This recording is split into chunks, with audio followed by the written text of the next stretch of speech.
바울 사도가 3년간 에베소 교회에서 사역을 했고 예루살렘에 가고 로마에 갔다가 투옥당하고 풀린 다음에 다시 에베소를 방문한 것 같아요. 에베소.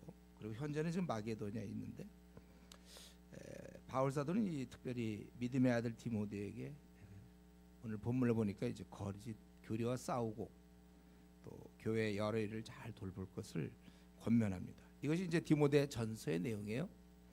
보통 우리가 목회 서신이라고 합니다. 그래서 디모데 전서, 후서, 디도서, 목회 서신이다 이렇게 얘기하는데 먼저 인사를 하죠. 우리 구주 하나님과 우리의 소망이신 그리스도 예수의 명령을 따라 그리스도 예수의 사도된 바울은 자신을 밝힐 때 예수님의 명령에 따라 사도가 되었다고 얘기하죠. 그냥 된 것은 아니고 다메섹에서 주께서 불러주셨습니다. 이것을 확실히 알고 있었기 때문에 바울은 자기가 하던 일을 할 때 감옥에도 가고 매도 맞고 수많은 난관 그리고 곤란한 상황 이런 상황에서 어떻게 될지 난처한 그런 상황들 그리고 많은 사람으로부터 비방도 받고 오해도 받았지만 그러나 심령에 이 확신이 있었어요. 예수님의 명령에 따라 자기가 이 일을 한다. 주께서 하라고 하셨다. 그렇기 때문에 바울 사도는 위축되지 않았습니다. 낙심하지도 않았고 계속 밀고 나갈 수 있었습니다. 우리가 사실은 이 살면서 이런 면이 아주 분명해야 돼요. 그럴 때 우리 삶에 힘이 있습니다. 이 확신을 갖고 있을 때 이것 없으면 이제 힘 있게 살기는 어려워요. 내가 이런 확신이 없다면 주님이 나에게 지금 이 일을 하라고 부탁하셨다, 명했다 이게 확신이 들지 않으면 그럼 우리는 조금 어려움을 당할 때 위축당하게 되고 때로 낙심하게 되고 그만두고 싶고 그리고 삶의 방향을 찾지 못하는 것입니다. 근데 나에게 주님께서 이렇게 허락하셨다 하면은 힘있고 또 어려움을 당해도 어려움이 닥쳐와도 이겨낼 수 있는 거예요. 그래서 우리는 이런 면에 있어서 분명한 확신 하나님께서 나를 이 땅에 내셨고 지금 이렇게 살도록 허락하셨다. 여러분 분명히 있어야 되고 이것이 없는 사람이 있다면 우리가 기도로서 빨리 주님과의 깊은 교제 속에 들어가서 깨달아야 되는 겁니다. 나를 이래서 이 땅에 내셨구나. 그래서 오늘 내가 죽으면 대충 내가 이런 일 이렇게 하다가 죽는 거구나. 오늘 내가 왜 죽으면 안 되는지 또 죽으면 되는지 오늘 죽어도 괜찮은지 이런 것들이 명확해지는 거예요. 바울 사도는 이런 확신이 분명히 있었고 그래서 그는 이제 믿음 안에서 참 아들 된 디모데에게 편지하노니 하나님 아버지와 그리스도 예수 우리 주께로부터 은혜와 긍휼과 평강이 내게 있을지어다. 우리가 다른 서신을 보더라도 바울이 항상 그런 돈이 없었어요. 뭐 다른 걸로 도와주지 못했지만 그 사람을 위해서 이런 은혜, 평강을 항상 빌어줬습니다. 이 은혜라는 것은 죄인이기를 전제로 하고 있죠. 저희들은 은혜로 구원받는 자들이에요. 죄인이니까.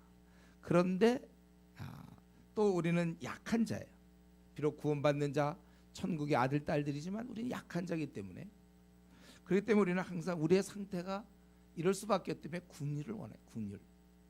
그리고 우리는 이제 천성을 향해 나아가지만 이 나그네 길에는 슬픔과 고난과 아픔이 있는 갈등이 있는 그러한 땅을 여러분들이 가고 있기 때문에 우리에겐 평강이 필요한 것입니다.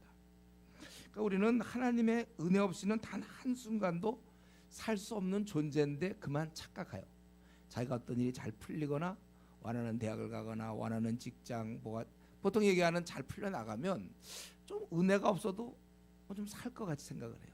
이게 이제 마귀가 주는 생각이죠. 우리는 항상 하나님의 도우심을 받고 그것만 우리를 바라보면서 살아야 되는데 주님 앞에서 뻣뻣한 사람이 있단 말이죠. 이 삑딱선을 타는 경우가 있어요. 그럼 망하는 거예요.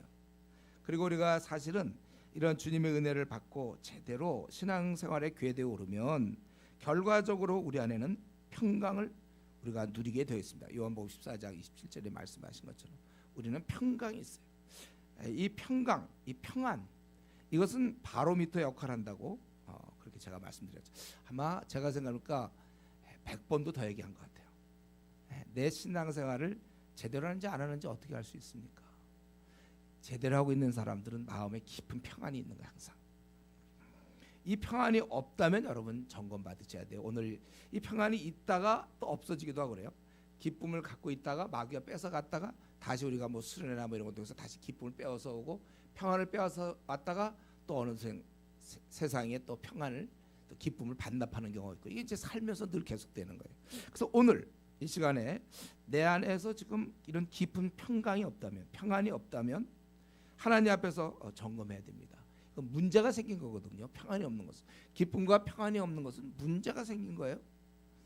보통 이제 시험에 들었는지 안 들었는지는 어떻게 알 수 있죠? 제일 대표적인 건 이제 입을 보면 알죠. 불평이 나오는가, 감사가 나오는가, 불평이 나오는가.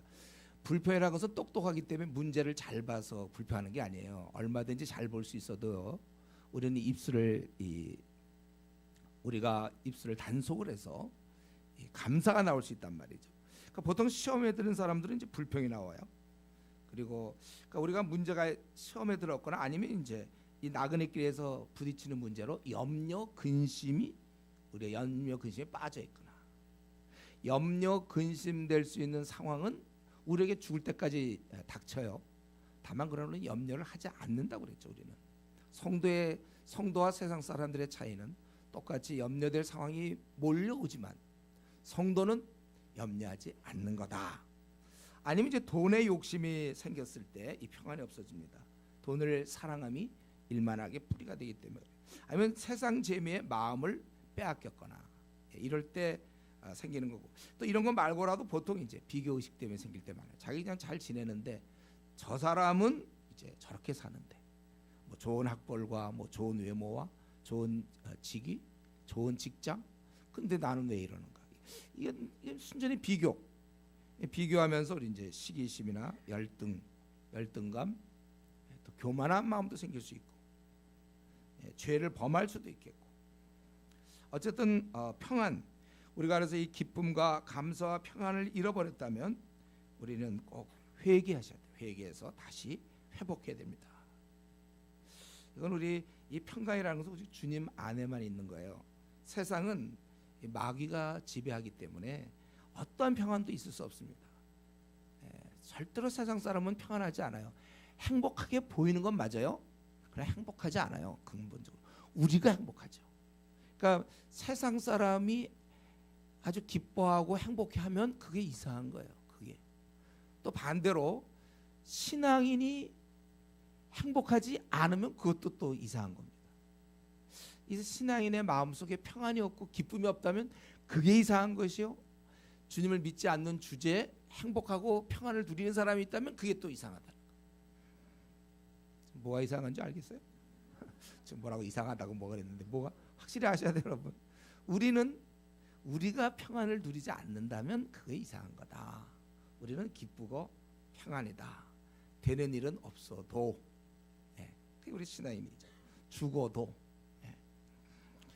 그렇기 때문에 우리 중에 교인이라고 하면서도 이 평안을 누리지 못하는 사람이 있습니까? 불안하고 염려하고 기쁨이 없고 불평이 이렇게 많고 별로 사는 게 이렇게 즐겁지가 않은 사람들. 주님 믿는 게 별로 행복하지도 않아요. 주님 믿는 게 부담스러워. 만약에 우리가 그걸 못 누리는 자가 있다면 그거는 억울해도 너무 억울한 거예요. 기껏 주님 믿으면서 평안을 못 누리고. 만약 우리 회사로 따진다면 그 야근하고 힘들게 했는데 월급을 못 받아. 그 참 일할 때 월급을 안 줘. 위에서 월급을 못 받고 그냥 회사를 열심히 다녀. 이럴 때 생길 수 있는 그런 거나 마찬가지죠. 우리가 주님 안에 있다고 하면서도 평안을 누릴 수가 없다면 뭐가 잘못된 것인가? 그걸 우리가 생각해 봐야 됩니다. 이제 바울 사도는 이렇게 인사를 너에게 평강이 있을지어다 이렇게 하고 나서 오늘 본문을 보니까 오늘 1절에서는 두 가지를 이 디모데에게 권면하고 있죠. 첫 번째는 거기 3절 4절에 있는 것처럼 내가 마게도냐 갈 때 너를 권하여 에베소에 머물라 한 것은 어떤 사람을 명하여 다른 교훈을 가르치지 말며 신화와 끝없는 족보에 몰두하지 말게 하려 함이라. 너를 내가 여기 놔둔 이유는 이런 거짓 교훈을 막게 하려고 너를 놔뒀다. 첫 번째는 그러니까 네가 할 일은 다른 교훈이 자꾸 에베소 교회에 들어오지 못하도록 네가 막어라 그겁니다. 초대교회 때도 이런 여전히 거짓된 가르침이 있었어요. 그래서 한 가지 질문인데요. 왜 초대교회 때 이런 거짓 가르침이 있었을까요? 뭐 이거는 당연한 건데 뭐냐면 마귀가 살아있기 때문에 마귀가 살아있는 한 거짓의 아비 마귀는 항상 거짓말하거든. 그래서 어느 시대나 마귀가 있는 한 항상 거짓이 있기 마련입니다. 그래서 우리가 해야 될 일이 이런 거짓 교훈을 물리치는 것이 필요한 거예요. 이 거짓 교훈의 특징은 싸움을 하는 거예요. 그 논리를 따지면서 싸움이 벌어지는 것입니다. 그래서 이런 것은 믿음 안에 있는 하나님의 경륜을 이름보다 뜻을 이름보다 도리어 변론을 내는 것이다. 왜냐하면 사람은 안 바뀌고 입만 갖고 있으니까 결국은 싸움밖에 안 나는 거예요. 이에 비해서 그것이 참된 교훈이라면 청결한 마음과 선한 양심과 거짓 없는 믿음에서 나오는 사랑이라고 얘기하고 있습니다. 참된 교훈을 배운 자는 그게 누구로부터 배우냐면 주님으로부터 배우거든요. 그래서 그는 결국은 양순하고 온유해질 수밖에 없고 그는 주위 사람을 사랑하게 되어 있는 것입니다. 그래서 교훈의 목적이 바로 이런 주님이 우리를 가르치신 이런 것을 통하여 우리가 사랑을 얻게 되는 거예요. 처음에 우리가 예수님께 돌아오면 우리의 마음이 바뀌죠. 돌아오면. 그리고 나서 잠자던 양심이 깨어있게 되는 거예요. 그래서 예수님 믿으면 이상하게 점점 자기가 죄인인 게 더 느껴져요. 예수를 믿을수록 자기의 한심함을 느낀다고요. 그래서 제가 이전에 전도에서 거듭난 사람들 보면 예수님 믿고 나니까 점점 자기가 초라해지더라 이거죠. 약해지고 아무것도 할 것이 없다. 그게 정상이에요. 그러니까 예수님 믿으면 자신만만하던 자들이 주님 앞에 나가니까 자기가 정말 쓸모없는 자구나 이걸 깨닫게 되는 거예요. 그러니까 그러면서 이제 양심이 깨어있게 되고 그리고 자기가 형편없는 존재인 걸 깨달으니까 주님을 의지하게 된단 말이에요. 이것이 바로 거짓 없는 믿음에서 참된 주를 이제 의지하게 되니까 참된 믿음을 갖게 되고 이럴 때 자기는 바뀌어지고 주님을 닮아가니까 결국 사랑의 사람이 되는 것입니다. 참된 사랑이 나오는 거예요. 그래서 여러분들이 교회를 3년 다닌 사람보다 6년 다닌 사람, 10년 다닌 사람, PBS를 한 권 한 사람보다 10권 한 사람, 20권 한 사람 그 차이가 있는데 결국 그것은 사랑의 모습. 사랑, 하나님을 사랑하지만 또 눈에 보이는 이웃을 사랑하게 돼 있어요. 주님을 닮으니까. 결국 복음을 받아들인다는 말은 주님처럼 우리도 사랑의 사람이 된다는 것입니다. 믿기 전에는 하여튼 지독히 이기적이었어요. 모든 게 다 자기를 중심으로 굴러가고 가는 거예요. 모든 게 다 자기 중심이었어요. 그러나 우리가 믿고 나서는 주님을 만나고 나니까 나밖에 몰랐던 우리가 비로소 자기 껍질을 깨게 되는 것입니다. 그래서 남을 위한 삶을 꿈꾸게 돼요. 여러분 이 자기를 벗어나는 거 이거 우리가 이전까지는 자기가 살아있으니까 화내고 삐치고 또 욕심 부리고 누구하고 비교하고 자랑하지만 시체가 되면 어떻게 되죠? 시체는 만약 그런 면에서 따진다면 뭐 불평 불만이 없는 거야. 시체는 누구랑 비교할 것도 없고 욕심도 없어요. 시체는 화날 것도 없어. 시체가 삐치는 것도 없고 짜증도 없고. 여기서 이제 마찬가지로 우리가 누구나 다 예수님 믿을 때 자기를 죽여요. 내가 없어요. 그러니까 나를 만나는 사람은 편한 거야. 내가 없으니까 내 주장이 살아있고 내 욕심이 살아있고 이 죄성이 살아있으니까 그러니까 항상 힘든 거예요. 남과 비교하니까 힘들고 잘 있다가도 남과 비교하면 힘들어요. 또 이생의 자랑, 안목의 정욕 이런 게 있는 한 우리는 참 힘들지만 이제 자기 껍질을 깼을 때 자기를 벗어났을 때 참된 자유 진리를 알지니 진리가 너희를 자유케 하리라. 참 그것을 이제 느끼게 되는 것이죠. 그리고서 우리가 이제 비로소 나를 벗어나요. 그동안 그 욕심꾸러기 만나 자기 중심 화나고 비방하고 이런 내가 이제 없어지니까 참된 자유를 누리면서 이제 나그네 길에서 만나는 모든 자에게 여러 사람에게 여러 모양이 될 수가 있고 내가 없으니까 그리고 모든 자를 사랑하면서 살아가게 된다는 거예요. 그래서 참된 교훈을 받으면 사랑이 나오는 거예요. 그래서 이런 거짓 교훈은 싸움을 한다는 거라고요. 그가 안 바뀌었으니까 그 교훈으로 그가 바뀌질 않아요. 죄인들은 싸워야지. 죄인이 어떻게 안 싸웁니까? 만나는 사람마다 싸우는 것은 그가 말씀에 의해서 성령의 능력으로 변화되지 않았다. 아직도 어린아이다. 바울 사도는 고린도 교회한테 너희가 이렇게 싸움이 다툼 있는 걸 보니까 어린애다. 그렇게 얘기하고 있는 것입니다. 이 거짓 교훈을 퍼뜨리는 자를 바울 사도가 이렇게 바라봤어요. 그러니까 그들은 어떤 사람이냐면 사람들이 이해에서 벗어나 헛된 말에 빠져 7절 율법의 선생이 되려 하나 자기가 말하는 것이나 자기가 확증하는 것도 깨닫지 못하는도다. 이들이 선생이 되려 하고 그런데 문제는 제대로 공부를 안 하고 선생이 되려고 한단 말이죠. 예. 우리 뭐 하다못해 뭐 대학의 교수다. 그럼 뭐 그래도 뭐 박사학위라도 갖고 하는 거 아닌가요? 하다못해는 아니지만 예를 들면 이제 그 정도를 우리가 해야 되는데 자기가 가르치려고 한다면 성경에 대해서 정통해야 될 것이고 공부를 해야 되는데 이 사람들은 제대로 알지도 못하고 그러면서도 굉장히 큰 확신, 어둠에 잠겨 있으니까 확신 가진 듯이 말하지만 본인도 잘 모른다는 거예요. 그러니까 바울 사도 같은 사람이 볼 때 얼마나 웃기는지 몰라요. 제대로 알지 못하면서 뭐 이렇게 우겨? 맞지도 않는 거, 자기의 보통 얘기하는 뭐 개똥 철학 같은 거 이런 거 가지고 성경에도 그런 근거도 없는데 그런 거 가지고 우긴단 말이에요. 그러니까 자기가 확증하는 것도 깨닫지도 못하면서 말한다는 거예요. 그래서 바울 사도는 특별히 이들이 지금 율법을 가지고 얘기하기 때문에 이 율법에 대해서 좀 설명하죠. 좀 율법은 8절에 사람이 그것을 적법하게만 쓰면 하나의 기준으로 잘 잡으면 선한 것임을 우리는 안다. 원래 하나님 주신 거니까. 우리는 율법을 통해서 뭘 알 수 있다고 그랬어요? 하나님의 의도를 알 수 있는 거죠. 여러분들 구약을 쭉 읽다 보면 하나님의 그런 의도를 많이 알아요. 의도. 이런 뜻으로 한 것이구나. 그거 자체를 막 지키려고 하는 게 아니라 눈은 눈, 이는 이 하면 눈은 눈을 그걸 상하게 하려는 게 아니고 막는 거란 말이에요. 하나님은 이웃을 원수도 사랑하기 위해서 그가 폭발하니까 막으려고 한 거죠. 그래 율법을 잘 들여다보면서 하나님의 의도와 뜻을 깨닫게 되고 그런데 이제 알 것은 이거지. 9절 이게 이제 결정타예요. 결정타. 바울 사도가 하고 싶은 얘기가 이거죠. 에베소에 있는 거짓 교사들에 대해서 결정타는 뭐냐면 알 것은 이것이니 율법은 옳은 자를 위하여 세운 것이 아니요. 옳은 자를 위해서 준 것이 아니라는 거예요. 이거 굉장히 충격적인 얘기죠. 그들은 율법을 우리 같은 사람을 위해서 주어서 우리가 이제 거룩한 백성이 돼서 천국에 가려고 그러고 의인이 되려고 그랬는데 아니다 그거예요. 너희들 옳은 자가 되게 하기 위해서 옳은 자를 위해서 준 것이 아니라 율법은 왜 주었냐? 불법한 자와 복종하지 아니하는 자, 경건하지 9가지 나오죠.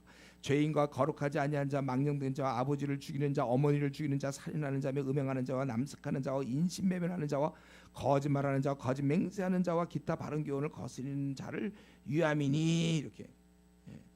여기서 이 율법을 준 것은 그것은 죄라는 것을 알기 위해서 준 것이지 그것을 지켜서 구원을 주라고 구원을 얻으라고 준 것이 아니다. 그래서 우리 로마서 7장 7절에도 나오죠. 율법은 죄를 깨닫게 함이라. 아직도 교회를 다니면서 이 율법을 지켜서 구원받으려는 사람이 있나요? 우리 중에는 없을 거예요. 그렇죠? 로마서 3장 20절 율법은 죄를 깨닫게 하는 것이다. 오히려 율법이 엄해서 도저히 율법을 지켜서 구원받을 수 없으니까 그래서 도망가도록 만드는 것이다. 로마서 7장 4절 주님께 도망가도록 다 공부했잖아요. 여러분들 로마서 할 때 우리 그렇게 주어진 거라고요. 율법을. 근데 이것을 지켜서 이런 게 보통 우리 인간의 마음엔 이게 자연스러워요. 심성에는. 그러니까 불교 믿는 사람들은 이렇게 별로 꺼리낌이 없죠. 좀 불편함이 없어. 불교를 믿을 때. 왜냐하면 팔정도 잘 지키면 뭐 해탈한다 이러니까. 우리가 착하게 열심히 살아서 그러면 우리가 이제 해탈한다. 그거는 굉장히 자연스럽고 거부감이 없습니다. 그러나 기독교는 그렇지 않아요. 뭘 너희들이 뭘 해서 천국을 간다? 그런 건 없어요. 주의 공로로 구원받아야 된다. 그래서 율법을 옳은 사람을 위하여 세운 것이 아니다.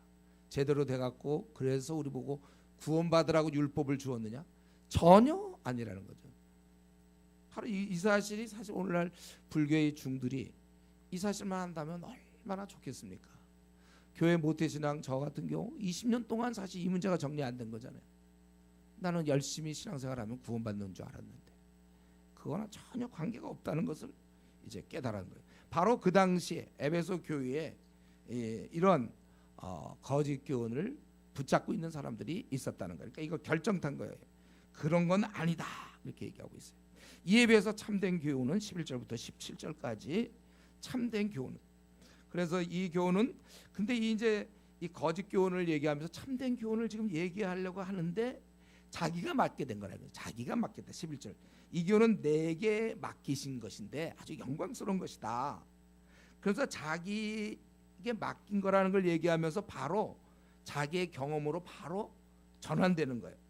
그러니까 감사가 생기는 것이죠. 그래서 나를 능하게 하신 그리스도 예수 우리 주께 내가 감사함은 나를 충성되이 여겨 내게 직분을 맡기심이니 나를 믿고 직분을 맡기셨다는 거예요. 근데 왜냐하면 나는 그걸 맡을 자격이 없어요. 비방자였거든요. 박해자였고 예수님 믿는 자를 죽이는 자였단 말이에요. 폭행자였습니다. 나는 도저히 주의 일꾼이 될 수 없어요. 나한테 그런 복음을 맡기는 건 말이 안 되는 거예요. 그러나 그건 내가 믿지 아니할 때 알지 못하고 행했어. 여러분 우리 바리새인 이 바울 사도가 바리새인이거든요. 근데 우리가 알고 있던 바리새인과 많이 차이 나죠. 바리새인들은 굉장히 위선적이었어요. 항상 인정받으려고 그랬고 인사받으려고 그랬고 그리고 그들은 바울 사도는 그렇지는 않았고 정말 진실한 마음으로 하나님을 위해서 그렇다면 나사렛 이단을 박멸하는 게 맞는 거예요. 그래서 그는 막 정말 열심히 일한 거였는데 몰라서 그랬다는 거예요. 그래서 나중에 로마서 10장 2절에서도 유대인들의 잘못이 뭐냐 하나님께 열심은 있으나 올바른 지식을 좇은 것이 아니다. 오늘날 우리 한국교회 많은 성도들 가운데도 열심은 특이한데 또 모르는 게 특이해. 몰라요. 올바른 지식이 없어요. 그러니까 문제가 되는 거예요. 우리는 이런 면에 있어서 바울 사도는 자기가 형편없는 자인데 14절에 은혜와 믿음 사랑을 넘치도록 받게 된 것이다. 바울은 기회만 되면 예수님의 은혜와 사랑을 알리고 싶어요. 이 점을 우리도 배워야 되는 것이죠. 우리 얘기 중심에 예수님의 구원이 아주 항상 있어야 되는 거예요. 그리고 이런 게 그냥 나와야 돼. 왜냐하면 평소의 관심사가 이거기 때문에. 이게 막 그렇게 그냥 의식을 해서 내가 예수님 얘기를 전해야지 이런 게 아니라 그냥 얘기하던 중에 이렇게 막 묻혀 나오는 거야. 묻어서 마음 깊숙한 곳에 주님에 대한 사랑과 감사가 자리 잡고 있기 때문에 기회가 되면 이게 저절로 나오는 겁니다. 바울 사도는 지금 복음을 설명하려다가 내가 맡은 복음 하다가 그만 나는 원래 자격이 없는데 그분의 말할 수 없는 은혜로 내가 이렇게 되었다. 이게 이제 되는 거예요. 그만큼 그가 아주 그냥 이걸 그냥 저절로 그냥 깊숙한 곳에 이게 있다가 나오는 것입니다. 우리 이전에 보면 그 남자들 말이죠. 여기는 잘 남자들은 모이면 군대 얘기를 그렇게 했어요. 요즘은 잘 안 하는 것 같아요. 왜냐면 편해서 가서 뭐 편하게 잘 자고 왔다. 그 얘기 뭘 하겠어요. 그러나 이제 적어도 한 40대 정도 이상 됐을까? 구타가 있던 때 두들겨 맞고 그냥 힘들게 지낸 사람들은 이제 모이면서 그런 얘기 하는 거잖아요.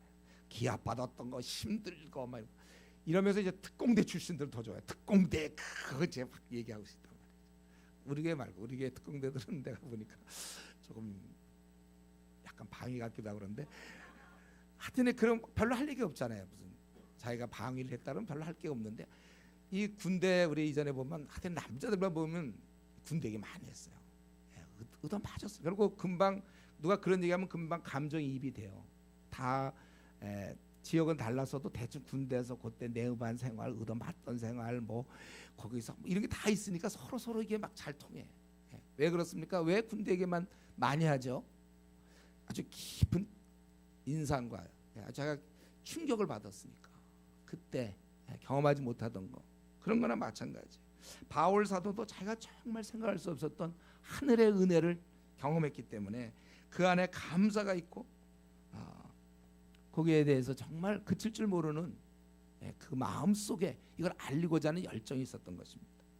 여러분 한번 내 안에도 그런 그 십자가에 대한 깊은 감격이 있습니까? 이거 에베소 교인들이 이걸 원래 놓쳤잖아요. 첫사랑을 잊어버렸다 그랬잖아요. 잃었다고 그랬잖아요. 나는 정말 이런 면에서 얼마나 은혜를 깨닫고 있는가. 나도 모르게 좀 이게 나오는가. 그래서 혹시 직장이나 학교에서 너도 교회 다녔어? 이런 얘기 들으면 그건 뭐 그 얘기 듣는 순간 모든 걸 다 팽개치고라도 기도원 가서 한 열흘 금식 기도해야 되는 거예요. 완전히 그건 불신자의 삶이에요. 그거는 그렇게 사는 것은. 어떻게 그게 묻어 안 나올 수가 있습니까? 자기가 아무리 막 숨기려도요, 자기가 너무 좋으면 얼굴에 드러나는 거예요. 그건 그렇게 될 수밖에 없어요. 자기가 그건 숨길 수가 없어요. 뭐 사랑과 배고픈 거 숨길 수 없다고 그랬잖아요. 마찬가지. 절대로 내가 그 귀한 은혜를 받았는데 자기가 막 애를 써도 드러나기 마련이에요. 근데 몇 년을 직장 생활하고 학교 다녔는데 너도 교회 다녔어? 막 이런 얘기는 너 지금 기도원 가라. 넌 지금 아무것도 아니. 넌 지금 그건 불신자다. 더하다 그거보다. 우리가 이런 면에 있어서 나는 얼마나 깨닫고 있는가. 그래서 회사에서 학교에서 또 학부모 모임이든지 하여튼 만나는 사람마다 직장 동료든지 친구든지 친척이든지 만나면 이거 견딜 수가 없어요. 복음을 알리고 싶어서. 그렇게 묻어 나와요. 또 이것이. 우리가 이렇게 살아야 되는 거예요. 그러니까 바울사도 제가 생각할 때 12절부터 14절까지는 원래 이거는 얘기 안 해도 되는 거예요. 복음을 따름인데 그래서 15절 이 복음은 미쁘다 모든 사람이 받을 만한 이 말이를 이렇게 되는 건데 나에게 맡기셨다는 것 때문에 그 은혜와 감격을 자기는 어떻게 주체할 수가 없는 것이죠. 그래서 그 내용이 미쁘다 모든 사람이 받을 만한 이 말이요 그리스도 예수께서 죄인을 구원하시려고 세상에 임하셨다 하였도다. 죄인 중에 내가 괴수니라. 자기가 죄인 중에 괴수라고 자기가 정말 그런 사람이에요. 그런데 이렇게 궁유를 입은 까닭은 바로 주님이 오래 참아주셨기 때문에 벌써 자기를 버렸어야 될 텐데도 오래 참아주셔서 자기가 지금 이렇게 일꾼이 되었다는 거예요. 그래서 그분을 17절에 찬양하자. 그분을 찬양하자. 주님께서는 모든 자에게 긍휼 베푸시기를 원해요. 특별히 이런 형편없는 죄인 중에 괴수, 바로 우리와 같은 자를 우리 긍휼을 베푸시기 원한다. 이게 바로 복음입니다. 복음. 그러니까 복음을 전하는 바울은 그가 어떤 것을 얘기하기 전에 그의 삶을 들여다보면 거기서 복음이 설명이 돼요. 저런 형편없는 자가 저렇게 된 것은 주님의 오래 참으신과 죄인에 대한 사랑이구나. 그냥 그 삶 자체가 되는 것입니다. 그래서 사실 저와 여러분이 정말 긍휼을 얻었다면 우리의 삶을 들어서 다른 사람에게 설명할 수 있어야 돼요. 나같이 형편없는 자가 주로 말미암아 이렇게 살았다. 주님은 긍휼을 베풀어 주셨고 우리는 그 받은 긍휼을 알리는 자가 된 것입니다. 그래서 내가 바로 본이에요. 본. 복음을 설명할 때 나같이 형편없는 죄인이 하나님의 아들이 되었고 딸이 되었습니다. 이게 지금 현재 여러분의 삶이 그게 바로 본이란 말이에요. 그렇기 때문에 오히려 그런 면에서 실패를 많이 한 자, 형편없이 살았던 자, 내세울 것이 없는 자, 이런 자가 사실은 복음을 훨씬 더 잘 드러낼 수 있죠. 이렇게 훌륭하지 못한 사람도 주님은 받는 거구나. 예수께서 죄인을 구원하시려고 세상에 임하셨다. 긍휼을 베푸신다. 이걸 아는 것입니다. 그리고 두 번째로는 지금 바울 사도는 디모데에게 두 가지를 오늘 권면했는데 첫 번째는 이 거짓 교훈과 싸우라는 것이고 두 번째는 이제 이 교훈을 가지고 선한 싸움을 하라는 거예요. 첫 번째는 이 거짓 교훈을 막고 두 번째는 선한 싸움을 싸우라. 18절 아들 디모데야 내가 네게 이 교훈으로 명하노니 전에 너를 지도한 예언을 따라 그것으로 선한 싸움을 싸우며. 아마 그 당시 어떤 기도하는 중에 성령님의 권면인 것 같은데 그의 사명이나 앞날 그것에 대해서 예고한 것 같아요. 그래서 너를 지도한 예언을 따라 그것으로 선한 싸움을 싸우며.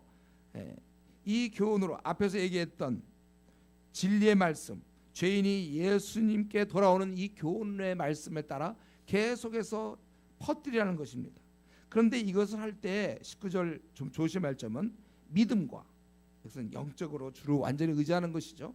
그리고 착한 양심, 그건 윤리적인 거죠. 이것을 가지라. 어떤 이들은 이 양심을 버렸고 그 믿음에 관하여는 이거 양심을 버리면서 또 믿음에서 파산했다는 거예요. 그 가운데 후메네와 알렉산더. 우리는 잘 이들이 누군지 모르지만 디모데는 알고 있었던 사람이에요. 아마 교회에서 굉장히 지도급에 있는 사람일 것 같은데 그들이 윤리적으로 타락함으로 결국 믿음을 던져버리는 그런 사람들이었다. 그래서 내가 사탄에게 내준 것은 그들로 훈계를 받아 신성고독을 하지 못하게 합니다. 자기가 사탄에게 내어줬다. 교회에서 출교를 했거나 어떤 벌을 줬거나 이제 그렇게 되는 것이죠. 여러분, 우리가 이 주님을 위해서 이 교훈을 퍼뜨릴 책임이 있는 사람들인데 이럴 때 우리도 이면을 소홀히 해서는 아주 위험한 겁니다. 이 선한 착한 양심을, 즉 다른 말로 하면은 영적으로 지도자인데 삶이 안 좋은 경우. 지금 우리가 요즘 밤낮 듣는 게 그거 아니에요? 요즘 교회 욕먹는 거. 지도자인데 삶이 안 좋아서 욕먹잖아요. 다른 걸로 욕먹나요? 이 착한 양심을 못 갖고 있는 경우. 파선해. 양심을 버려 그 믿음에 관해 파선했다고 했어요. 삶이 안 좋아서 큰 문제를 일으킨다는 거예요. 성도라고 하는데 믿음은 있다고 하는데 삶이 안 좋아. 예를 들면 믿음이 있는데 둘러대요. 둘러대는 거. 거짓에 아주 사촌이지 사촌. 거짓된 거나 둘러대는 거. 믿음이 있다고 그래 그 사람이. 믿음 벌써 신앙생활 하지 뭐 10년이 됐고 15년이 됐는데 화를 내. 믿는 사람인데 짜증을 내요. 믿는 사람이. 아니면 믿는 사람 입에서 비방이 나와요. 불평. 우리 바울 사도는 어떻게 됐습니까? 나를 모욕하는 사람은 어떻게 했어요? 모욕당한 즉 축복하고, 저 사람이 나를 갖다 아주 저평가하고 나를 무시하고 나를 인정하지 않고, 그런데 내가 그런 자를 축복한다. 또 우리가 믿음이 있다고 하면서 입 밖에 한 번 낸 거를 그때는 막 하는 것 같이 하더니 뒤로 와서 쑥 한 번 입 밖에 낸 거를 잘 안 지켜요. 믿음이 있다고 하면서 시간 약속을 어기거나 늦게 오거나, 만날 약속 늦게 오거나, 또 절대로 돈을 안 쓰는 구두쇠. 남에게 이게 내 돈도 아닌데 남에게 잘 돈 쓰고 베풀어야 되고 대접도 해야 되는데 절대 얻어먹는 걸 좋아하고 쓰질 않아. 무엇보다 이 여러 사람에게 여러 모양이 되는데 자기 스타일을 고수하는 사람들. 우린 다 십자가에 못 박았는데 내가 어디 있어요? 이전에 내가 어디 있습니까? 바울 사도는 여러 사람에게 여러 모양에 대해서 화해를 한단 말이야. 항상 자기 스타일을 고집하는 거 아주 미성숙한 어린 자예요. 남을 섬기지 않아요. 이런 것, 믿음과 착한 양심 두 가지를 가져야 되는데 믿음이 있다고 하면서 전혀 삶이 윤리적이질 않아요. 여러분, 우리는 이런 면에서 내가 그리스도인이 되었어요. 내 신분은 맞아요. 신분은 하나님의 아들 딸로 너무 올라가 있어요. 근데 그에 걸맞는 삶, 이건 우리 성령의 열매를 맺어야 돼요. 사랑과 희락과 화평과 오래 참, 자비, 양성, 충성, 온유, 절제, 이런 것들이 다 좀 하나님 이제 자녀가 됐으니까, 우리가 아들이요 딸이면 그에 어울리는 그 품위 유지를 해야 되지 않습니까? 아직도 입에서 별로 좋은 말 안 나고 비방하고 시간 약속 같은 거 안 지키고 한번 입 밖에 낸 것도 금방 뒤집고 짜증낸다든가 여러 사람에게 여러 모양이 안 되고 자기 스타일을 고수하고 이런 등등 섬기지 않고, 우리는 이런 면에 있어서 더 기도하셔야 돼요. 더 아무도 지금 성화된 사람 없습니다. 다 과정 중이니까 저부터도 다 계속 기도하면서 고치고 또 고치고. 그런데 중요한 건 이러한 믿음과 착한 양심을 그냥 갖고 있는 게 아니라 이걸 가지고 이제 선한 싸움, 이 교훈을 퍼뜨리는 그런 싸움을 하라는 것입니다. 그러니까 바울이 두 가지, 거짓 교훈을 막고 착한 교훈, 이 바로 된 교훈을 퍼뜨리는 이 두 가지를 얘기하고 있습니다. 가만히 있으면 이미 진 거예요. 우리는 세상은 쉴 새 없이 세상적인 것을 전파합니다. TV를 통해서, 인터넷과 유튜브를 통해서 재미있게 만들어서 누구나 다 쉽게 볼 수 있도록. 그런데 그것은 계속 전달되는 건 재미 플러스 세속적인 생각이 우리에게 전달되는 거예요. 그래서 드라마 같은 경우, 와라 드라마가 그런 거예요. 재밌는데 세속적인 것이 거기서 묻어 나오는 것이죠. 그런데 우리는 세속적인 생각은 계속 세상에서 제공하는데 교회에서는 계속 교훈을 세상을 향해서 제공하는가? 즉 다른 말로 하면 믿는 자들이 있는 곳곳에서 이 아름다운 교훈의 말씀을 계속해서 전파하는가? 여러분, 우리가 이 싸움을 잘하지 않으면 우리는 지게 돼 있습니다. 우리가 이 복음을 제대로 전하지 않으면, 선한 교훈을 퍼뜨리지 않으면, 우리가 안 하면 대신 그들은 무언가를 받아들이는데 세상 걸 받아들인단 말이에요.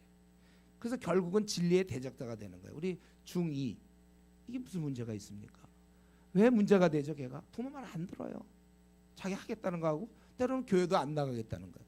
왜요? 그가 그동안에 성경을 공부하지 못했거든요. 로마서, 에베소서, 빌립보서, 고린도서에서 아비의 훈계를, 성경과 아비의 훈계를 지키려는데 아비의 훈계가 없는데요. 그러니까 걔한테 그건 안 배워주고, 얘 중2는 그동안에 세상으로부터 TV니 인터넷을 배웠을 뿐만 아니라 학교의 그 친구들로부터 그걸 계속 배우니까 걔가 점점 이제 머리가 커질수록 고등학교 정도 된다든가 그러면 교회 안 나갑니다. 이렇게 되는 거죠. 아비의 훈계가 없으니까, 성경을 가르치질 않았으니까, 애한테 가정 예배 안 드리니까. 이거 우리가 집안에서부터 시작돼서 지금 사회도 마찬가지예요. 너무 안 가르치니까 성경적으로 생각을 못하게 되고 세상적으로 생각하니까 결국은 이 교회는 약화될 수밖에 없는 것입니다. 진리의 기둥이여 터인 이 교회가 약화되는 거예요. 우리는 이런 면에서 구원의 진리를 자꾸 알려야 그들에게 소망이 있는 거예요. 우리의 싸움은 가르침, 세속적인 것이 그들의 머릿속에 들어가냐, 아니면 우리의 그런 복음이 들어가느냐, 이거예요. 우리가 가만히 있으면 있을수록 거짓 가르침, 이단이 득세하고 온통 지옥의 자식을 만들고 있습니다. 그러면서 여러분들 싸워야 돼요. 우리 각자 있는 곳에서 주의 명령 따라서 제자를 삼으셔야 합니다. 저는 캠퍼스를 들여다보면 이 캠퍼스도 거의 지금 평정이 되고 있다는 거예요. 신천지가 거의 평정했어요. 기독교 선교단체 급격히 쇠퇴하고, 아마 지금 최고 저항하는 것은 내가 보기에 CCC 정도? CCC 정도가 저항을 하나? 겨우 명맥을 유지할 거예요, 아마 제가 지금 보니까. 신천지가 무섭게 작년 재작 불과 1, 2년 전만 해도 1년에 한 2만 명 하다가 요즘 지금 3만 명 건드리고 있지 않습니까? 수많은 사람을 건드리고 있고, 특별히 젊은 대학생들을 건드리고 있어요. 캠퍼스가 거의 신천지가 접수했다고도 볼 수 있을 정도가 됐어요. 다만 이제 우리 주은혜 교회 대학부들이 전투하고 있는 거죠. ECU가 있는 거예요, 여러분들. 비록 아직은 영향이 작지만 그래도 이 저항을 하고 있다는 거지, 약한 세력에 대해서.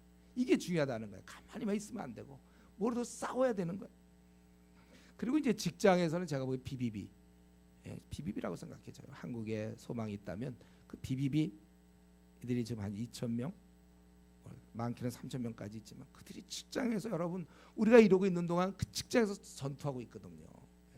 그 1시간 점심시간을 사용하여 15분 동안 샌드위치 먹고 45분 동안 붙잡아서 성경 가르치는 이 BBB, 그들도 야근에 죽어나지만 그래도 정말 마음을 다해서 전투하고 있는 거. 지금 우리가 이 한국 교회를 들여다볼 때 이 성도들이 가만히 있으려는 경향이 있어요. 물론 이 이유가 있어요. 왜냐하면 자기 문제에 많이 빠져 있으니까. 학생들 같으면 스펙, 취직이 완화가 안 되니까. 그래도 여러분들, 비록 우리가 그런 중에라도 해야 돼요. 스펙 때문에, 또는 졸업하고 나면 이제 먹고 사는 문제가 있으니까, 결혼도 해야 되니까, 집도 장만해야 되고, 집 장만하는 것 때문에 지금 모든 게 집 장만이에요. 모든 게 거기에 다 깔때 그쪽에 다 있어요. 또 살면서 어려운 세상살이 있고, 또 그러면 이제 이것도 힘든데 이제 또 아기를 낳게 되면 결국 또 자녀 키우면서, 그러니까 자기 문제를 벗어나기 참 어렵고, 그리고 이제 조금 괜찮다 싶은 사람은 이제 교회에서 활동도 하지만 가만 보면 믿는 자끼리 시간 보내는 경우가 많아요. 그러니까 선한 싸움보다는 선한 교제, 여기에 많은 시간을 보내는 거예요. 군사는 싸우는 게 중요한데 군사들끼리 끈끈한 연대, 물론 그것도 있어야 되겠죠. 그게 너무, 어차피 우리 천국에서 다 9천억만 년 같이 살 사람들, 9천억만 년 곱하기 9천 조배 같이 살 사람들끼리 너무 친해. 좀 덜 친해도 돼, 그 정도는. 너무 자기들끼리만 밤낮, 우리 허드슨 테일러 같은 정신. 오늘날 이렇게 수많은 사람들이 지옥을 향해 가는데 너무나 많은 그리스도인들이 자기들의 요람에 빠져서 자기들끼리 즐기는 모습을 나는 차마 견딜 수 없다. 1865년에 했던 얘기. 허드슨이 그리고 중국 내지에 들어가서 복음을 증거하지 않습니까? 지금 너무 많은 사람들이 믿는 사람끼리 가만히 보면 믿는 사람끼리 시간 보내. 제가 우리 좀 큰 교회 이런데 뭐 집회 사경회나 수련회 이런데 가면 제가 그런 게 많아요. 왜 뭐 합니까 이거? 모여서 뭐 하려고 우리 모인 거예요? 구원의 방주 역할을 해야 되는데 교회가. 우리 중에 한번 솔직히 지금 이 시간에 한번 스스로 질문해 보세요. 나는 싸움 중이다. 이런 사람이 있는가? 이렇게 말할 수 있는 사람 얼마나 됩니까? 나는 지금 싸우는 중이고 오늘 주님 만나도 나는 아주 괜찮아. 왜냐하면 주를 위해서 내가 힘껏 싸우고다가 지금 주님이 오라고 해서 가는 거니까. 나는 지금 싸움 중인가? 이거 분명히 얘기해야 됩니다. 이만희가 장길자가 지금 막 이단들이 싸우고 뛰고 난리를 치고 신천지가 교회를 쑥밭으로 만들고 있는 중인데 아직 우리 중에 양다리 아직 있습니까? 양다리 교회도 있고 한 발은 세상 한 발은 교회. 양다리 걸쳐서 미시근하게 아직도 깨어나지 못하는 깊은 잠에서 깨어나지 못한 채 하루하루를 그냥 살고 있는 사람이 있습니까? 지금 우리나라 이단만 해도 200만 명인데 이들과 싸우기에도 지금 벅차 너무 이들과 그냥 아주 누군가 전사가 나왔으면 좋겠어. 이단과 싸우고 매일 이단만 매일 싸우고 이단하고 해요. 그래도 지금 부족해요. 우리나라 200만 이단 1000만의 불교 신도들은 어떻게 할 것이며 500만의 가톨릭 신자들은 또 어떻게 할 거예요? 어쨌든 우리나라에 지금 4천만 명의 사람이 복음을 알지 못하고 하루에 1,500명이 복음 없이 지옥을 가는데 정말 싸워야 되는데 아직도 자기 문제에 빠져 있고 세상과 교회 양다리 걸친 성도 말고 아예 어쩌면 나는 그 사람이 더 정직할지 몰라. 가난한 성도들 우리나라에서 100만에서 한 200만 명 아예 교회를 안 나와요. 글쎄 그건 더 비참하긴 해요. 사실은 이 가난한 성도들은 이제 처음엔 교회 안 나오고 점점 지나면 신앙을 보통 버리게 돼 있어. 성경을 우리가 연구하다 보면 신앙은 함께 자라지 않으면 혼자서는 절대 자랄 수가 없어요. 아마 겨우 유진을 할지 숨만 쉬겠죠. 숨만 활성 우리가 정말 서로 무난하고 격려하고 함께 자라는 이런 건 없을 거예요. 그러니까 지금 100만에서 200만의 이 소위 말하는 가난한 성도들을 그들도 누가 돌봐줘야 될지 모르겠는데 또 그나마 그래도 교회는 나와서 감사한데 또 양다리 걸친 교인들이 아주 우리나라에 많이 있단 말이죠. 하나님을 사랑하는 것 같기도 하고 세상을 사랑하기도 하고. 근데 이런 가운데서 우리는 잠을 자고 있으면 안 되고 우리가 다 깨어나서 이제 주님을 위해서 자기 생을 다 던져야 됩니다. 우리가 이미 다 여러분 예수님 믿을 때 다 각오했죠. 이제 내 삶은 내 게 아니고 주의 것입니다. 주님께 우리 삶을 맡겨드렸죠. 우리가 주님께 내 삶을 드렸죠. 아직 그 본전 생각나서 아까운 사람 있어요? 나 주님께 못 드렸는데 이런 사람 있습니까? 다시 한번 말씀드리지만 거듭나지 않은 거예요. 그거는요. 우리가 주님을 믿는다는 것은 예수 그리스도를 나의 주인으로 내가 노예가 되겠다는 결단이에요. 종이 되겠다는 마음대로 쓰라는 결단입니다. 주님께 내어드리니까 자기를 또 내가 이 생에 뭘 붙잡고 있는 아까운 것이 있습니까? 내가 주님께 붙잡힌 바 되면 나 이거 못할 텐다는 억울한 것이 있나요? 정말 한번 결단하세요. 주님이든지 그것들 둘 중에 하나를 택해야지 둘을 겸하여 섬길 수는 없는 거예요. 우리가 너무 많은 사람들이 가만히 자신의 문제에 빠져 있거나 아니면 교회 와서 믿는 자끼리만 어울리거나 우리는 그게 아니라 세상 사람들을 끄집어내야 된단 말이죠. 참된 교훈을 갖고 싸워야 되는 사람들이에요. 목사님, 근데 저거 어떻게 일꾼이 되죠? 다시 한번 제가 말씀드리지만 여러분 주님이 우리를 일꾼을 세우실 때는 본인의 선택이에요.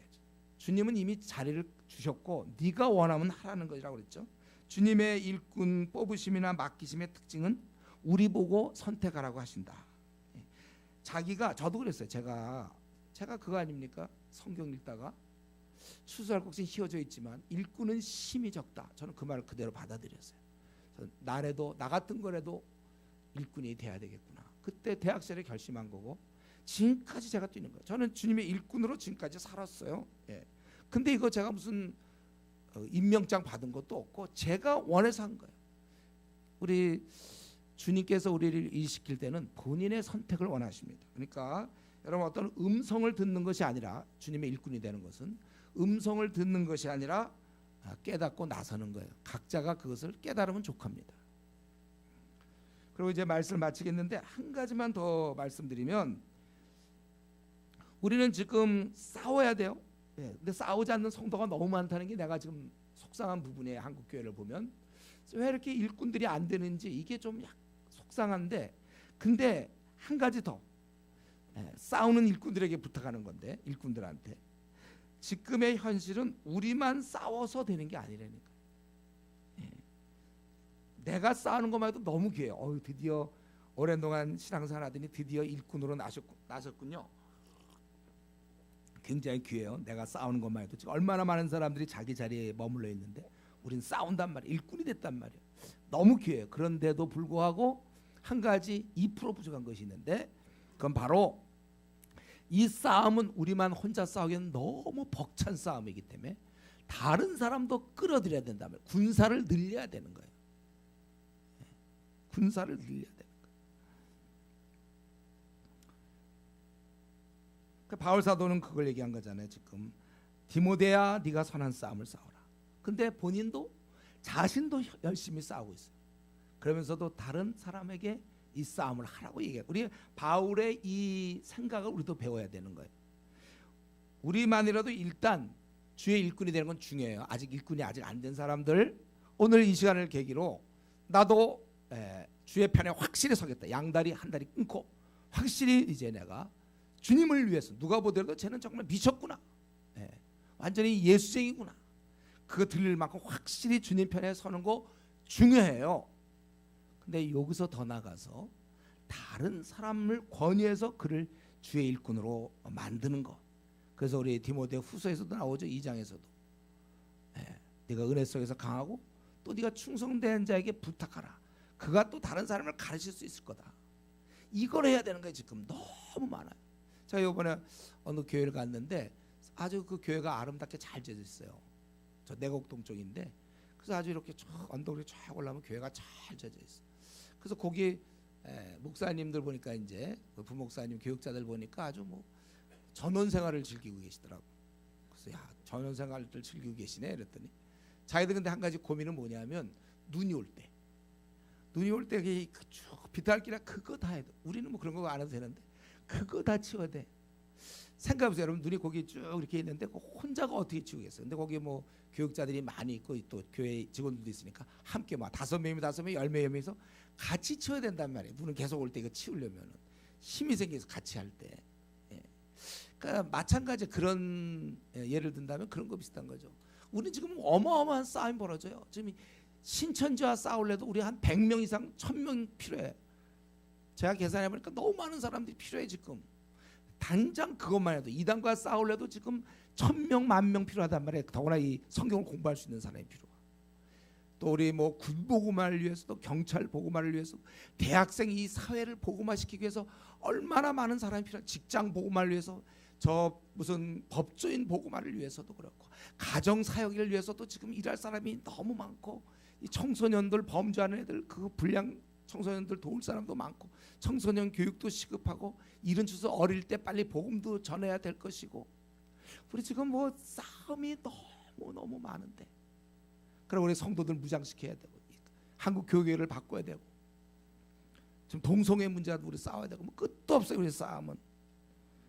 근데 나 혼자 어떻게 합니까? 여러분이 열심히 한다고 해서 되는 게 아니고 모두가 다 열심히 해야 돼. 그래서 참된 이 시대의 지혜로운 주의 일꾼들은 자기만 열심히 냈다고 해서 되는 게 아니고, 그래서 혼자 뭐 집에서 혼자 예배 보고, 요즘 그 가난한 성도들이 그런 게 많죠. 그게 아니라 부지런히 나 말고 다른 사람도 이 일에 동참시키는. 그래서 우리가 나만 열심히 하지 말고, 그 물론 귀한 거예요. 그건 굉장히 잘한 거예요. 그거는 내가 지금 주의 일꾼이 된 건 잘한 건데, 나만 열심 내지 말고 다른 사람도 끌어들여서 함께 그렇게 싸우는 자대로 힘써야 되는 것입니다. 권면까지 할 수 있는 이런 단계를 목표로 살아서 우리가 주의 군사로 남은 생을 살되, 이렇게 일하는 다른 사람을 권면해서 함께 끌어들일 만큼의 그러한 주의 군사로 우리가 살다가 떠날 수 있기를 바랍니다. 이제 우리 같이 기도합시다.